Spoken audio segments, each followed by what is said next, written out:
Alright, hey guys, welcome to our guide to hiking the Leopard Trail in summer.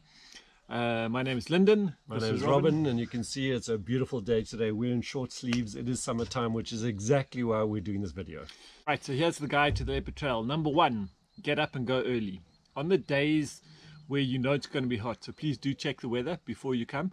It can get to mid-30s, sometimes closer to 40, and it is hot and often very dry. So on the days you know it's going to be hot, wake up early and hike early. We suggest waking up at about 4:30. It's light. It starts getting light if you're coming in December, January, February. It's light early. Hit the trail by 5. So what that means is really have thought through the night before what you're going to eat. Pack your day pack the night before. Make sure everything's ready. Throw your things in the boxes early as soon as you wake up. Get the boxes ready, leave them behind in the kitchen, and hit the trail at about 5.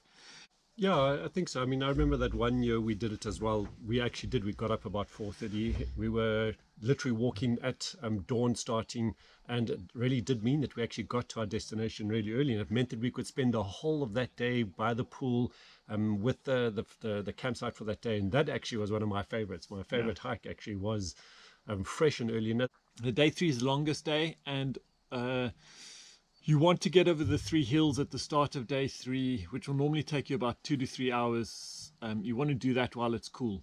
So once again, leave early, leave at about 5.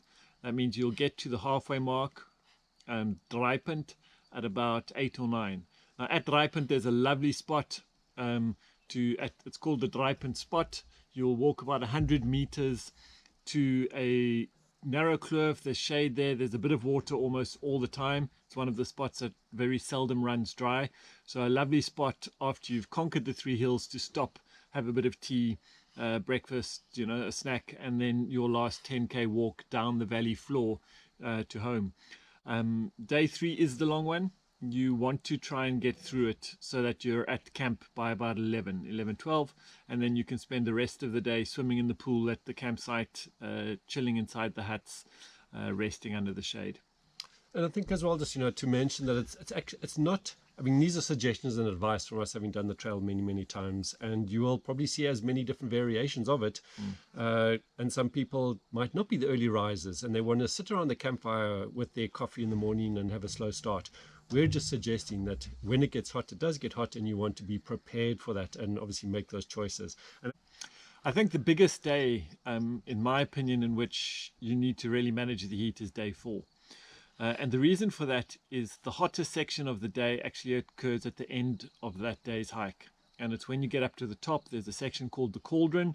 And if you're there and it's a hot day, it really does bake. It's up on the plateau and it's in a kind of amphitheater, a lot of rock. So the heat really just radiates back into the cauldron.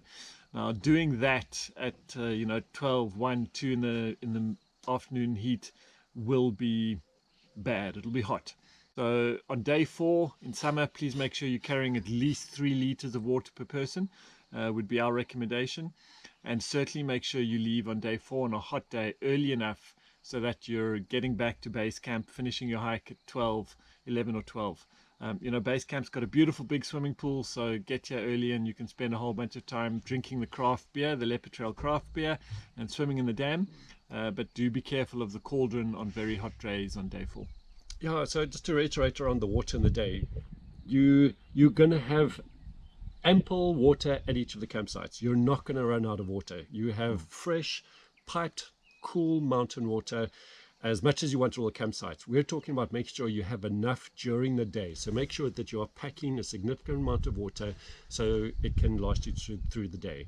Secondly, you need to have wide brimmed hats and of course sunscreen. Make sure that every day you've got lots of sun cream on, both from obviously face and the arms as well, and perhaps the legs, the back of the knees where people often get burnt.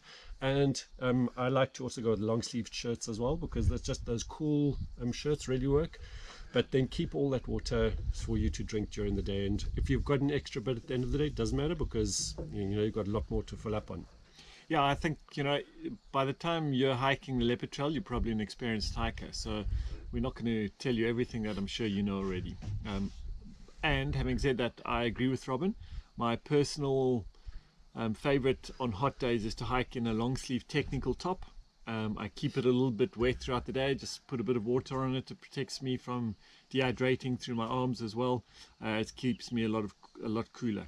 So I would highly recommend that. If you don't have one, the Leopard Trail in its shop has got some really great technical long sleeves.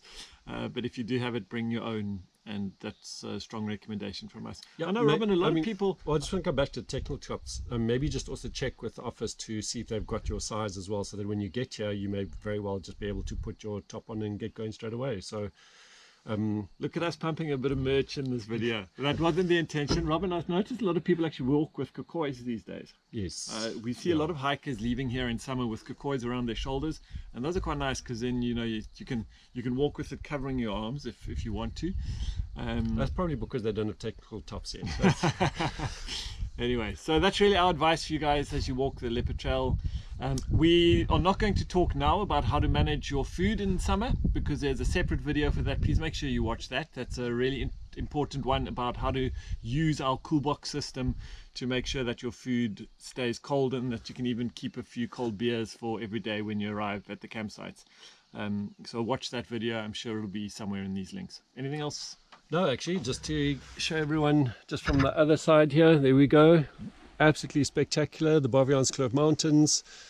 This is why you want to come hike the Leopard Trail, and of course you're going to have an absolutely spectacular time. So look forward to hearing all of your comments on our Facebook pages and Facebook groups, and yeah, safe hikes. Happy hiking.